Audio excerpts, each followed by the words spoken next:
Okay so हम जो है स्टेप वाइज चल रहे थे, प्रोसीजर में देख रहे थे कि हम जो है किस तरीके से जो है सिलेक्शन करते हैं। तो आज उसमें हमने देखना है असेसमेंट सेंटर्स के बारे में कि असेसमेंट सेंटर्स क्या होते हैं और हम जो है उसमें किस तरीके से कैंडिडेट्स को असेस करते हैं। ठीक है, सो कहता है कि assessment centres involves candidates being observed and evaluated by trained assessors as they are given a selection of pre-programmed exercises or trial। कि असेसमेंट सेंटर्स क्या होते हैं? बेसिकली वो जो है सेंटर्स होते हैं जहाँ पे आपको जो है एक्टिविटीज कराई जाती हैं, जहाँ पे आपको असेस किया जाता है कि जो है कैंडिडेट इस पोजीशन के लिए ये सूटेबल है या नहीं है। आपको डिफरेंट एक्टिविटीज कराई जाती हैं, डिफरेंट एक्टिविटीज के जरिए से आपको जो है एनालाइज किया जाता है और वो जो सिलेक्शन के लिए जो टेप प्रोग्राम्स वगैरह बनाए जाते हैं वो ऑलरेडी उन्होंने डिजाइन किए होते हैं। उन्हीं डिजाइंस को वो लेकर जाते हैं, डिफरेंट ट्रायल्स वगैरह, डिफरेंट जो है टेक्निक्स जो वो इस्तेमाल करते हैं, उसके ज़रिए से वो जो है कैंडिडेट्स को ऑब्जर्व करने की कोशिश करते हैं और इवेलुएट करते हैं कि उसके पास जो स्किल्स हैं वो हमारे क्राइटेरिया को मीट करती हैं कि नहीं करती। और डिफरेंट असेसमेंट जो है एक्सरसाइजेस हमारे पास जो असेसमेंट सेंटर करता है, उसमें सबसे पहली चीज़ आ जाती है ग्रुप डिस्कशन।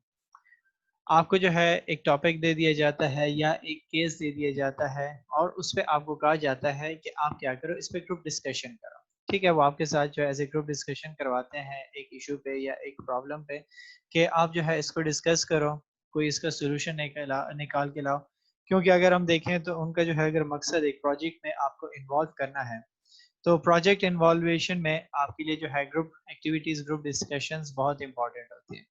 क्योंकि वहाँ पे आप जो है इंडिविजुअल नहीं होते हैं, आपकी परफॉर्मेंस, आपका जो सारा डिसीजन मेकिंग होता है वो इंडिविजुअल पर्सपेक्टिव से कंसिडर नहीं किया जाता, बल्कि आपको जो है एज ए होल देखा जाता है कि आप जो है किस तरीके से ग्रुप में डिस्कशन करते हैं, कैसे जो है आर्गुमेंट्स क्रिएट करते हैं, कैसे जो है उसको डिफेंड करते हैं, कैसे सजेशंस देते हैं। उस चीज़ के बेसिस पे आपको इवैल्यूएट किया जाता है। सेकंड मेथड आपका प्रेजेंटेशंस होता है। ठीक है, कि आप जो है वहाँ पे उनसे प्रेजेंटेशंस ले लेते हो, आप जो है डिमॉन्स्ट्रेशंस ले लेते हो, आप उनको जो है एक टॉपिक देते हो, उसको कहते हो कि आप इसको प्रेजेंट करो। फिर उसी टॉपिक में वो क्या करते हैं, आपसे क्वेश्चंस वगैरह पूछते हैं ताकि आपके जो है स्किल्स को देखा जा सके। ज़्यादातर अगर हम देखें तो टीचिंग वगैरह के लिए क्या होता है कि आपके जो है प्रेजेंटेशन स्किल्स को देखा जाता है कि आप कैसे डिलीवर कराते हैं अगले बंदे को अपने आइडियाज़ और कॉन्सेप्ट्स। थर्ड मेथड आपके पास क्वेश्चन है।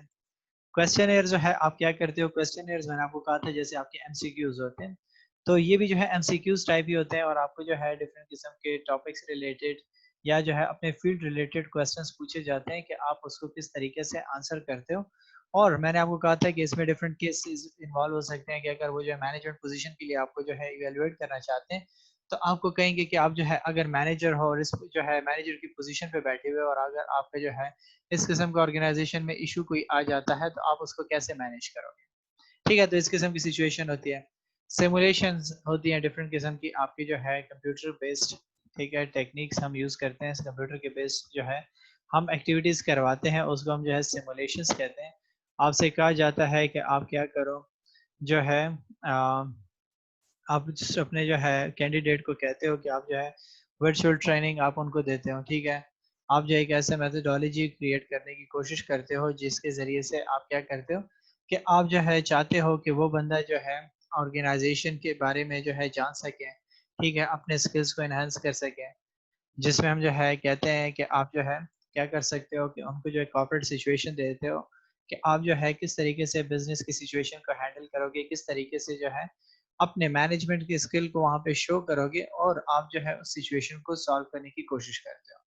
ठीक है, ये जो है आपके पास काफ़ी इफ़ेक्टिव होता है कि आप जो है क्या करते हो कि अपने जो है जो स्किल्स होते हैं वो अपने ट्रेनिंग्स में जो है ट्रांसफ़र करते हो और वो जो है काफ़ी कॉस्ट इफ़ेक्टिव भी आपके लिए होते हैं। तो इसके ज़रिए से आप जो है उनको इवैल्यूएट करते हो। सेकंड, इसके बाद आपके पास एक मेथड आ जाता है गेम्स का। आप क्या करते हो कि उनको जो है डिफरेंट किस्म की गेम्स कराते हो। गेम्स जो है आपके पास नॉर्मल कंप्यूटर गेम्स उससे हट के होती हैं। वो आपके पास जो सिचुएशन बेस्ड उन्होंने क्रिएट किए होते हैं जो इंटरेस्टिंग होती हैं। आपको कहा जाता है कि इस मेथड को, प्रॉब्लम को आप कैसे सॉल्व करोगे।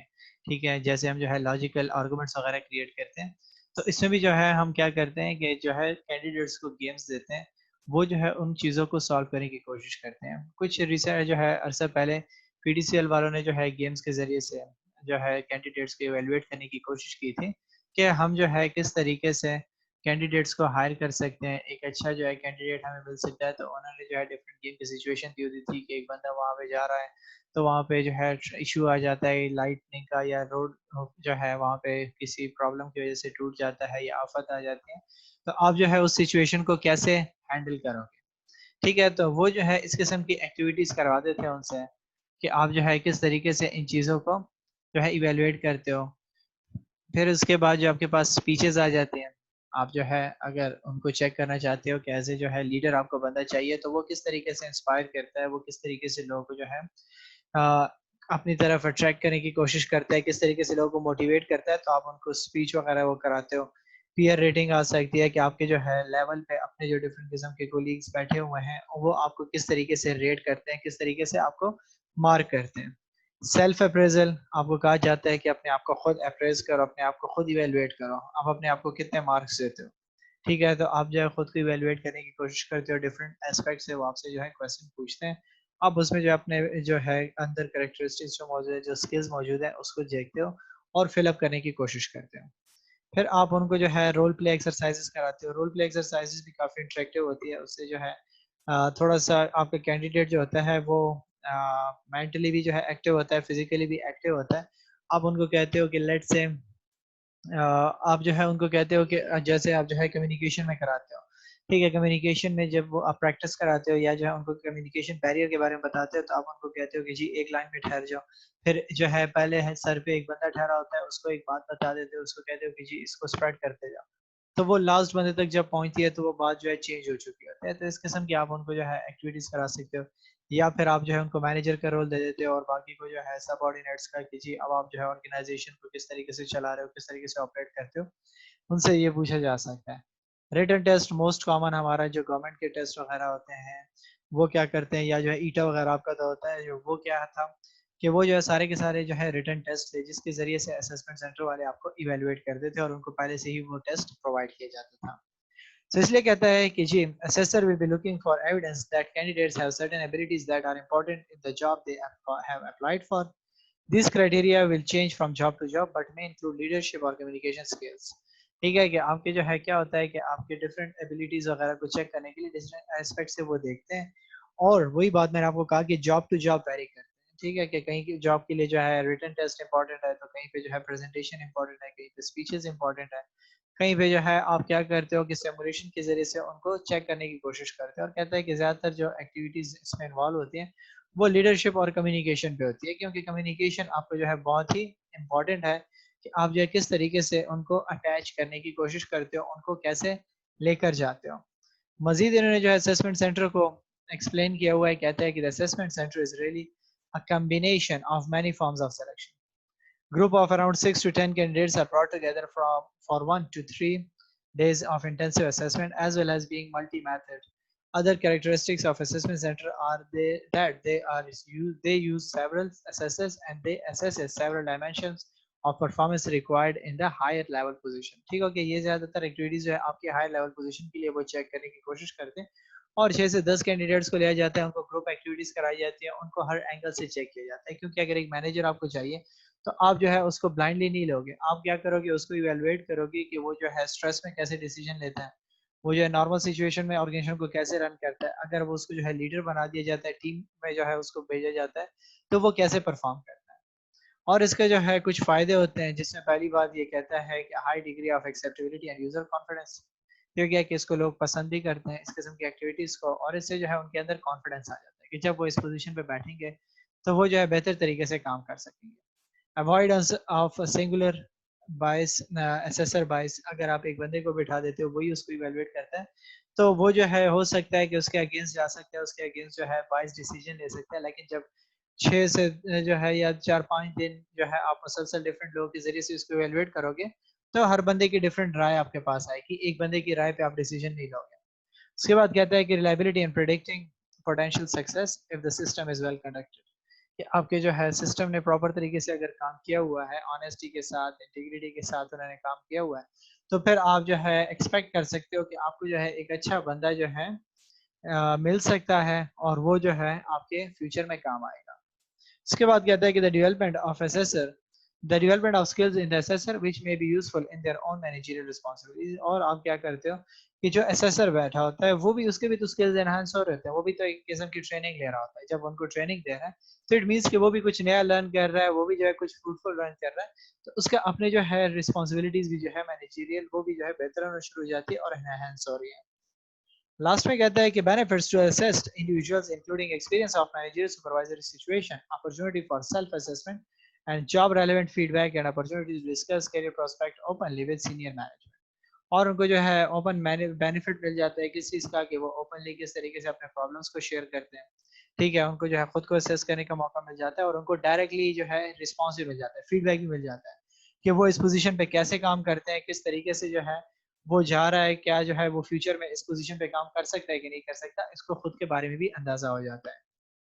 लिमिटेशंस क्या है अगर आप जो है टेस्टिंग करते हो?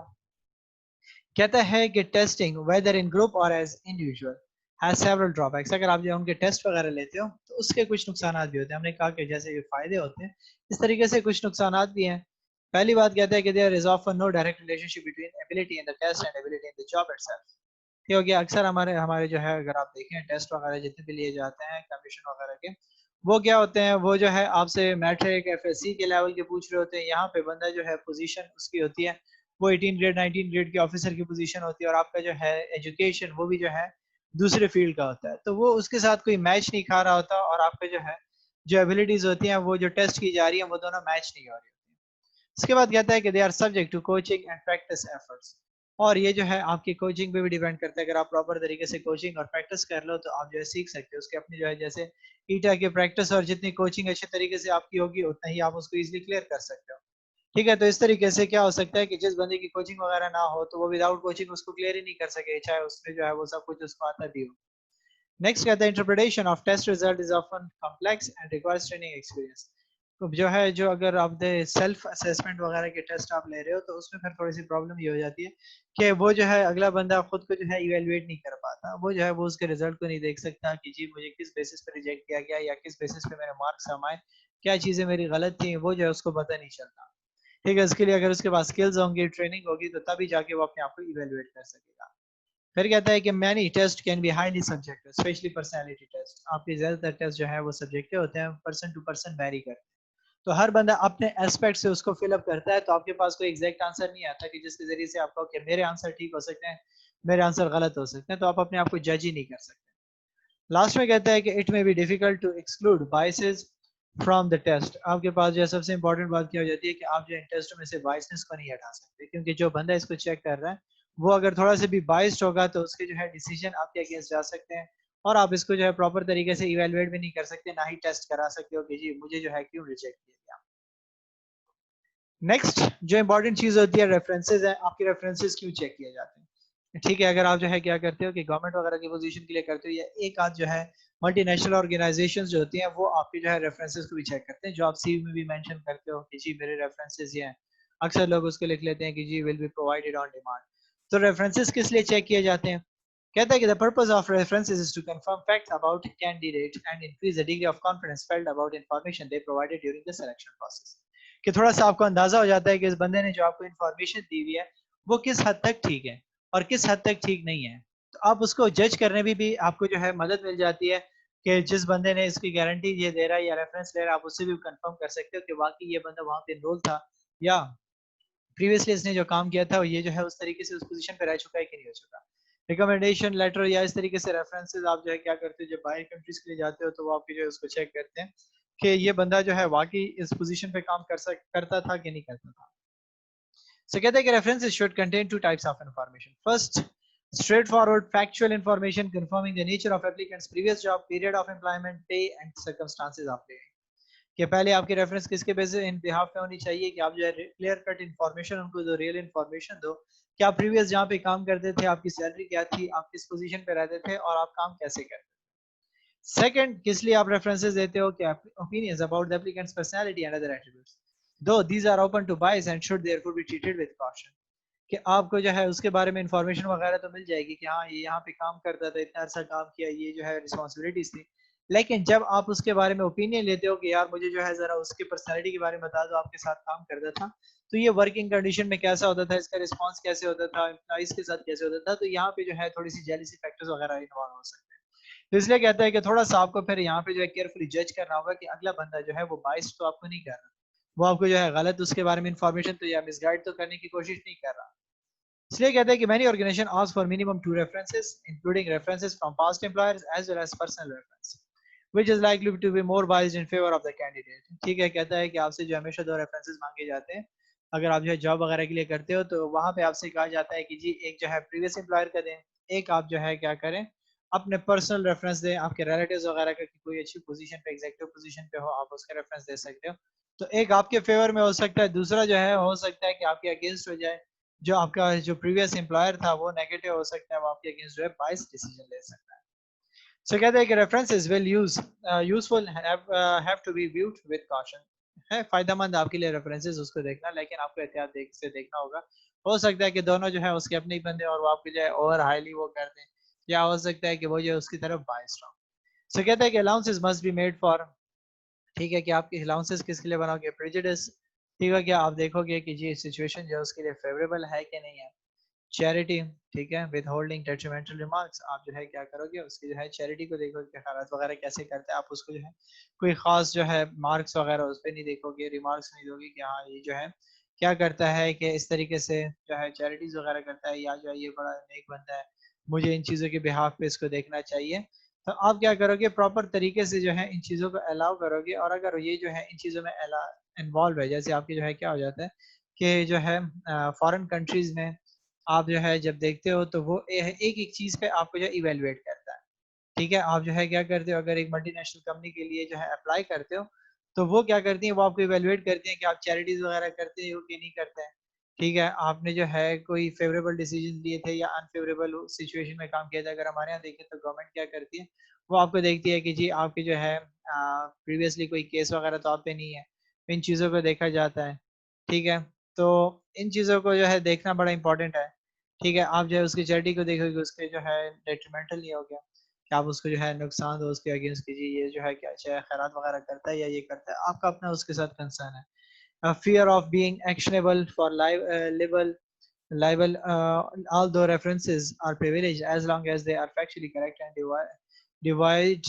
devoid of malice। ठीक है कि आप जो है क्या करोगे कि इन चीज़ों को भी जो है एहतियात से देखोगे कि आपने जो उसके रेफरेंसेस वगैरह लिए थे वो क्या थे। ठीक है, आपने उनको जो है प्रॉपर तरीके से जो है देखना होगा कि उसके जो एक्शंस हैं वो आपने प्रॉपर तरीके से एनालाइज करना होगा। ठीक है कि आप पे जो है फर्ज है कि आप उसको प्रॉपर तरीके से देखो। ये हो गया, और आप जो है लाइबल कहते हैं बेसिकली बोहतान को, कि उसके ऊपर जो है जो बोहतान वगैरह लगाए गए हैं या उसको जो है अगेंस्ट देखा गया है, या जो है उसको इन्होंने क्या कर दिया था कि जानबूझ के आपके लिए नेगेटिव तरीके से उन्होंने रिप्रेजेंट किया, तो आप क्या करोगे इन चीज़ों को देखोगे कि वो क्या है। और फिर आप जो है अगर कोई इस किस्म की जो है बदनीयती वगैरह की गई है, मैलिस कहते हैं बदनीयती वगैरह को, कि अगर उसके अगेंस्ट जो है बदनीयती वगैरह रखी है उन्होंने दिल में कि ये वहाँ पे सेलेक्ट ना हो जाए कुछ, तो इन चीज़ों को प्रॉपर तरीके से आपने थोड़ा सा क्या करना होगा, फोकस करना होगा, इनको जो है आपने स्पेशली देखना होगा जब आप क्या करते हो इसके रेफरेंसेस को इवेलुएट करते हो। नेक्स्ट कहते हैं कि responsibilities for recruitment and selection, के जब आप रिक्रूटमेंट सिलेक्शन करते हो तो उसके लिए आपकी क्या रिस्पॉन्सिबिलिटीज होनी चाहिए। एज ए एचआर मैनेजर कहता है कि who is involve in recruitment selection, पहली बात तो क्या है कि कौन इन्वॉल्व होता है सिलेक्शन में, कि जो है रिक्रूट करेगा या सेलेक्ट करेगा। तो senior management tend to be responsible for identifying the overall needs of the organisation and they are usually involve in recruiting people for senior position. कि सीनियर पोजीशन अक्सर अगर आप जो एग्जीक्यूटिव पोजीशन वगैरह का जिक्र करते हो या डायरेक्टर्स वगैरह को जब हायर करते हो तो आपकी जो है सीनियर मैनेजमेंट उसको हायर करती है। उसके अलावा आपके जो है जितने भी जो लोअर लेवल पे लोग होते हैं उसको जो है जो वहीं का मैनेजर वगैरह होता है वही उसको हायर करने की कोशिश करता है। लेकिन अगर आप देखें तो अब जो है बहुत ही कंपल्सरी पोर्शन बन गया है कॉर्पोरेट गवर्नेंस में भी, उन्होंने जो है स्पेसिफिकली मेंशन कर दिया कि अब आपके पास जो है एचआर डिपार्टमेंट होना चाहिए, जो क्या करेगा वो रिक्रूटमेंट और सिलेक्शन करेगा, वो सारी की सारी एक्टिविटीज परफॉर्म करेगा। सो बड़ी कंपनियां जितनी भी होती हैं वो अपने एक एचआर डिपार्टमेंट प्रॉपर तरीके से डिजाइन करते हैं जिसमें एचआर स्पेशलिस्ट बैठे होते हैं। इसके बाद जो है कहता है कि लाइन मैनेजर्स भी जो है are likely to prospective managers और more junior candidates smaller business they में देयरफॉर भी सोल रिस्पांसिबिलिटी ऑफ सिलेक्शन। जैसे मैंने आपको कहा कि आपके जो है अपने जो मैनेजर्स वगैरह बैठे होते हैं उनको हम लाइन मैनेजर्स वगैरह भी कहते हैं, कि वो जो है अपने सबऑर्डिनेट्स को हायर करने की कोशिश करते हैं या उनके अंडर जो है जो जूनियर काम करते हैं तो उनको हायर करने का काम उनके हवाले होता है, लेकिन जो एग्जीक्यूटिव या टॉप मैनेजमेंट की पोजीशन होती है उसको टॉप सीनियर मैनेजर्स हायर करते हैं। इनके रिस्पॉन्सिबिलिटीज क्या होती हैं, रोल्स एंड रिस्पॉन्सिबिलिटी क्या है? अगर हम सीनियर मैनेजर्स की देखें तो उसका काम क्या है? क्लैरिफाइंग कॉर्पोरेट ऑब्जेक्टिव्स, वो जो है कॉर्पोरेट ऑब्जेक्टिव्स उनको बताता है कि हमारी कंपनी के क्या ऑब्जेक्टिव है। उसके बाद डिजाइनिंग एन इफेक्टिव स्ट्रक्चर, आप उनके लिए जो है प्रॉपर एक स्ट्रक्चर डिजाइन करते हैं कि कैसे ये हायर होगा, कौन सी पोजीशन पे काम करेगा, क्या उसकी जो है एक्टिविटीज होंगी। Providing a system for HR planning, और प्रॉपर तरीके से ह्यूमन रिसोर्स की प्लानिंग के लिए वो तरीका कार देगा कि अगर हम जो है एक कैंडिडेट को हायर करना चाहते हैं तो वो किस तरीके से हायर होगा, किस तरीके से जो है ट्रांसपेरेंसी हमें अश्योर होगी कि ये बंदा जो है राइट पर्सन को सेलेक्ट किया गया है। लाइन मैनेजर जो सेकंड नंबर पे आ जाते हैं, कहते हैं कि रिक्वेस्टिंग मोर ह्यूमन रिसोर्स। इनका काम क्या होता है कि मोर ह्यूमन रिसोर्स इनको चाहिए, क्योंकि मैनेजर्स कौन है? वो जो है लोअर लेवल पे काम कर रहे हैं, ठीक है? तो मैनेजर जो है लोअर लेवल पे जितने भी उसके अंडर काम कर रहे हैं तो उनको ज्यादा वर्कर्स वगैरह की जरूरत पड़ती है। Advising on requirements, having a final से ऑन द सिलेक्शन, कि उनको जो है एडवाइस किया करते हैं, वो ठीक हो गया कि उनकी जो रिक्वायरमेंट्स होती हैं उस पर जो है वो एडवाइस करते हैं कि हमें ऐसा बंदा चाहिए और इनके जो है ये क्राइटेरियाज मीट होनी चाहिए, वो ये रिस्पॉन्सिबिलिटीज परफॉर्म कर सके। और उसके साथ जो है जो फाइनल सिलेक्शन की जाती है तो उसमें भी उसकी बात को सुना जाता है कि जिनको वो प्रमोट करते हैं तो वो जो है उनको वो जो है सेलेक्ट करने की कोशिश करते हैं। एचआर डिपार्टमेंट, जैसे मैंने आपको कहा कि एचआर जो है जस्ट हायरिंग एंड फायरिंग नहीं है, बल्कि उसका काम क्या है कि असेस करना है नीड फॉर स्टाफ, कि हमारी ऑर्गेनाइजेशन में वाकई जो है एम्प्लॉय की जरूरत है कि नहीं है एक नए बंदे की। उनके रिकॉर्ड को मेंटेन करता है, उनके लिए जो है एड्स वगैरह देता है, ठीक है? उनके लिए एप्लीकेशंस वगैरह डिजाइन करता है, उनके लिए जो है कानून को देखता है कि जी जो इस बंदे को हायर किया गया है ये इक्वल अपॉर्चुनिटी उनको प्रोवाइड की गई है नहीं प्रोवाइड की गई, ठीक है? वो रिक्रूटमेंट जो है कंसल्टेशन भी प्रोवाइड करता है और उसके अलावा जो है इंटरव्यू सिलेक्शन का सारा काम उनका होता है। जब फाइनल जो है वो आ जाता है आपके पास सिलेक्शन बोर्ड आ जाता है तो वहाँ पे या जो है सीनियर मैनेजर अगर सीनियर पोजीशन के लिए हायर कर रहे हैं या फिर जो है लाइन मैनेजर को बुलाया जाता है अगर आप जो है उसके अंडर मैनेजर के अंडर काम करने के बंदे को हायर कर रहे हो। रिक्रूटमेंट कंसल्टेंट्स, अगर आप जो है देखते हो कि जो आपके लिए थर्ड पार्टी रिक्रूटमेंट वगैरह करती है तो वो क्या करते हैं? Analysing the demands of the job, वो आपके लिए जो है आपकी जॉब की डिमांड देखते हैं कि उनको जो है क्या ज़रूरत है ऑर्गेनाइजेशन को, कौन से पोजीशन के लिए बंदा चाहिए।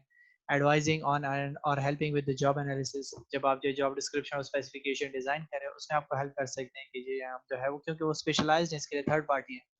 Designing job advertising, screening applicants, ठीक है? कि एप्लीकेशंस आपकी जो है वो क्या करके दे रहा है, वो भी यही काम परफॉर्म करके दे रहा है कि वो एड्स वगैरह बनाएगा आपके लिए, जो है एप्लीकेंट्स को स्क्रीन करेगा, फिर शॉर्टलिस्ट करेगा उनको इंटरव्यू के लिए, offering a list of suitable candidates, advising on interview procedure.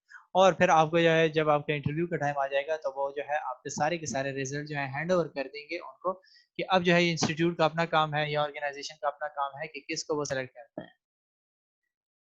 Number fourth आपके पास जो सबसे इंपॉर्टेंट आ जाता है, अगर हम जो लीगल बातों की तरफ आ जाएं तो आपके पास जो सबसे इंपॉर्टेंट एस्पेक्ट है वो है इक्वल अपॉर्चुनिटी।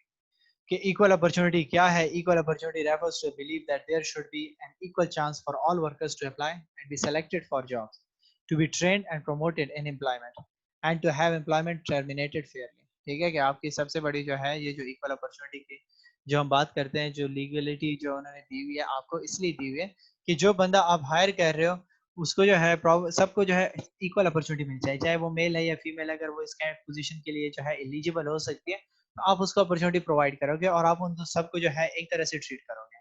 अगर चाहे उनकी सिलेक्शन हो, चाहे उनकी ट्रेनिंग हो या प्रमोशन हो, सबको इक्वली ट्रीट किया जाएगा। ये नहीं होगा कि जी ये जो है फीमेल है तो इसको जो है अपॉर्चुनिटी नहीं दी जाएगी ट्रेनिंग की या प्रमोशन की, कि कल को जो है ये हमारी बॉस बन जाए, या जो है ये जो है मेल है तो हम जो है इसको डोमिनेट नहीं करते, हम जो है इसको रहने देते हैं, फीमेल को जो है प्रमोट करो। तो इस किस्म की चीजें जो है अवॉइड करनी होगी, आपने सबको प्रॉपर जो है अपॉर्चुनिटीज देनी होगी।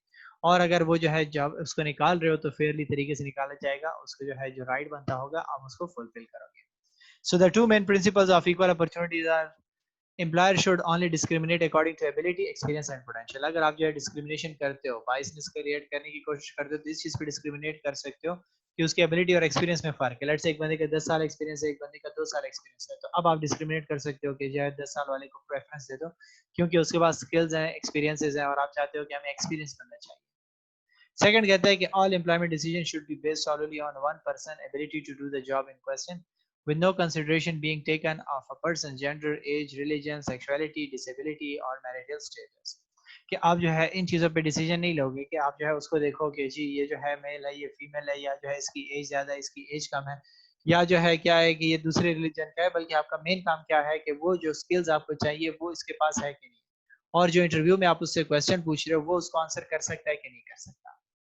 सो कहते हैं कि reason for adopting an equal opportunity policy, ये पॉलिसी क्यों अपनाई जाती है? अगर आप जो है चाहे जॉब एड देख लें, कभी आप न्यूज़पेपर के लिए बैठे तो आप उसको जो है देखें तो वहाँ पे एड में गिवन होगा कि वी प्रोवाइड इक्वल अपॉर्चुनिटी, ठीक है? तो लिखा होता है, ये किस लिए लिखा होता है? तो उसकी रीजन ये है।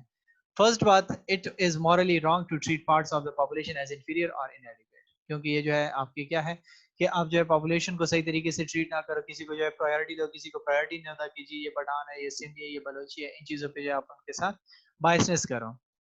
Second, organisation do not benefit from excluding any potential source of talent, ठीक है? कि ऑर्गेनाइजेशन क्या करेगी कि उनको जो है कोई बेनिफिट नहीं मिलेगा अगर वो जो है किसी जो है बेनिफिट जो है या पोटेंशियल सोर्स ऑफ टैलेंट उनके पास आ रहा हो, ठीक है? तो वो जो है अपने लिए क्या करे, खुद ही प्रॉब्लम क्रिएट कर रही है कि वो जो है एक टैलेंटेड बंदा उसके पास आया था, अब आप जो है उसको क्या करे, रिलीजन या उसके बेसिस पे उसको डिग्रेड करे, तो प्रॉब्लमैटिक है। So कहते हैं कि many countries now have legislation to prevent discrimination, meaning many organizations have a legal responsibility to adopt equal opportunities. अब जो है अगर हम भी देखें तो यहाँ पे भी जो है कानूनी तौर पे आप बाउंड होते हैं कि आपने क्या करना होगा, सबको प्रॉपर तरीके से जो है इक्वली अपॉर्चुनिटीज प्रोवाइड करनी होंगी।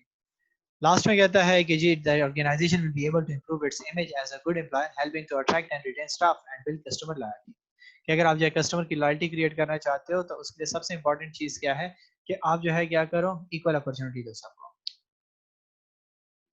इससे क्या होगा कि आपके जो है जो एम्प्लॉइज़ होंगे वो जो है मज़ीद बाहर के लोग भी अट्रैक्ट होंगे कि जी यहाँ पे जो है प्रॉपर तरीके से फेयरली जो है अपने एम्प्लॉइज़ को ट्रीट किया जाता है और सबको मौका दिया जाता है कि वो अप्लाई करें। उनके जो है माइंड में एक अच्छा इमेज ऑर्गेनाइजेशन का बनता है और उसके जो स्टाफ है वो रिटेन रहता है कि वो जो है जॉब छोड़ के नहीं जाते, क्योंकि आप उसको क्या करें, प्रॉपर तरीके से ट्रीट कर रहे हो। कुछ डिस्क्रिमिनेशंस आपके पास होती हैं डिफरेंट टाइप्स के, ठीक है? बहुत ही इंपॉर्टेंट है कि कौन कौन सी जो है बेसिस पे आप डिस्क्रिमिनेशन करते हो। पहली,